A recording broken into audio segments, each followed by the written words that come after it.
distance-time graph.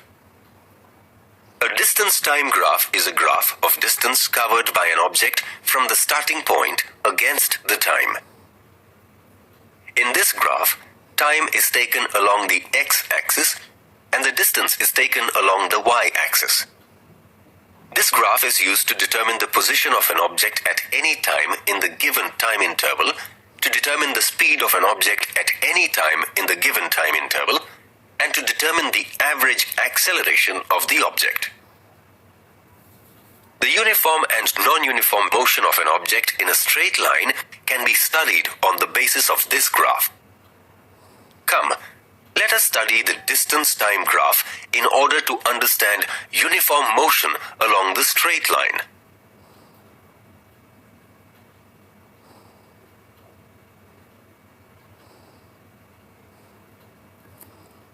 Distance-time graph for uniform motion. We have studied that when an object covers equal distances in equal intervals of time, it is called uniform motion.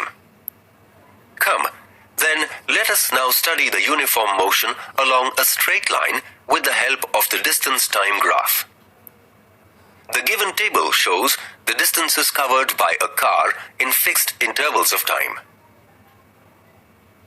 The first column of this table shows the time in the unit second, while the second column shows distance in the unit meter. Let us plot a graph of distance against time, taking time along the x-axis and distance along the y-axis. The scale on the x-axis of the graph is 1 centimeter is equal to 10 seconds, while the scale on the y-axis of the graph is 1 centimeter is equal to 15 meters. Now let us draw the distance-time graph. What can we understand from this graph? Since the distance-time graph is a straight line, it is clear that there is a direct proportionality between distance and time.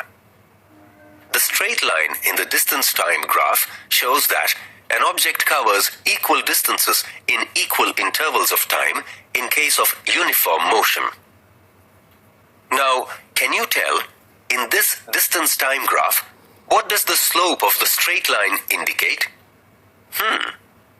The slope of the straight line in this distance-time graph gives the velocity of a moving object.